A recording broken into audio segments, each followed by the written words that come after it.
Now, I want to get back to other ways a couple can apply the principle of walking in agreement. Now, let's talk about dating.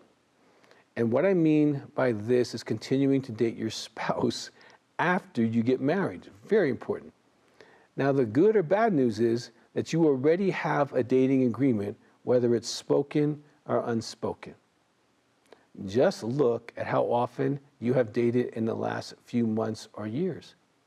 If you date rarely, you already agree that time together like this has no value or very little value. And it's not about money, because poor people figure out how to get other poor people to watch their kids, and they just rotate it back and forth. Now, if you have a date as a reaction to pain in the marriage, then dating is short-lived. I'm sorry, we tried. That's the kind of message you give each other. We do it occasionally, if we feel like we need to. So then you have an agreement on dating.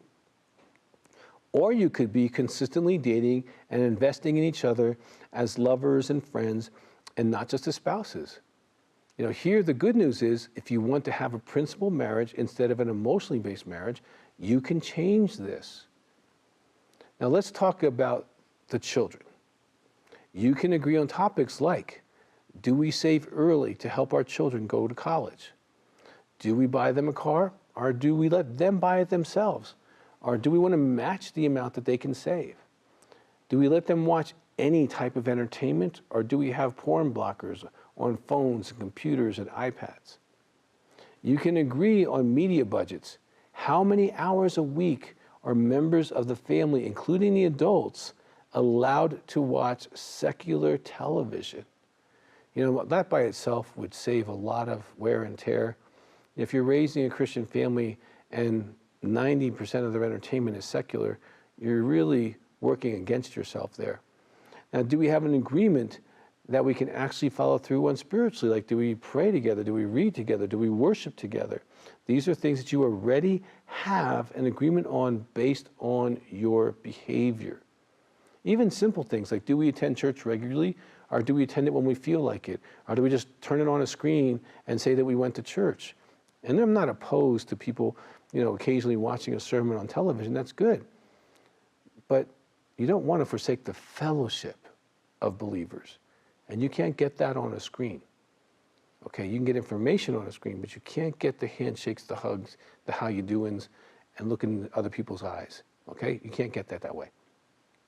Do we read the Word as a couple together? Do we read the Word as a family together? Or do we do it just whenever?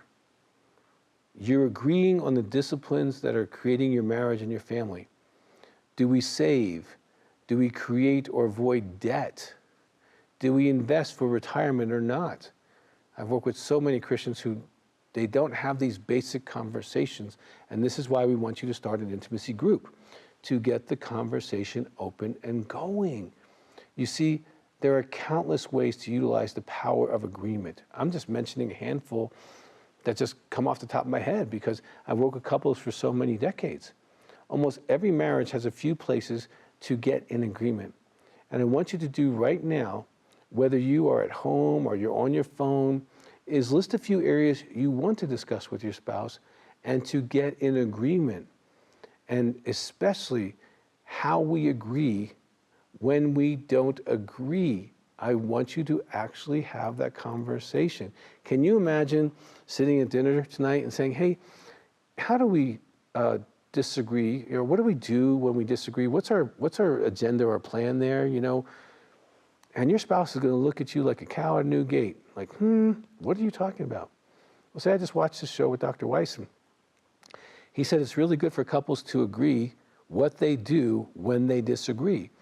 And you will chuckle and laugh by what you have been doing. Remember that list of staying up and arguing, manipulating each other, going back to the past, all that stuff. You can laugh through some of that stuff, but that's real. But what do you want to do going forward? And just say, before we finish this meal, let's agree on what we're going to do. When I have an idea, or you have an idea, or we have an issue, and we both disagree with how to solve that issue, no matter what the issue is, that's not what we're talking about.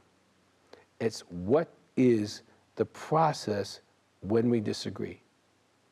And for you to sit down with your spouse and walk through that and see what you can come up with.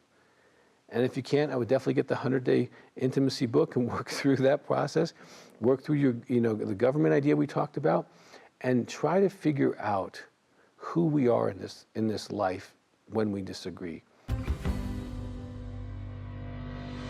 For more content and resources to help in your healing journey with Christ, make sure to follow Dr. Doug Weiss on Facebook and Instagram. If you'd like to share full episodes of this show with friends and family, subscribe to Healing Time Ministries on YouTube, and feel free to leave us a comment on any of Dr. Doug's social media platforms. Our team would love to hear your feedback and learn how Healing Time is impacting your life, your church, and your ministry.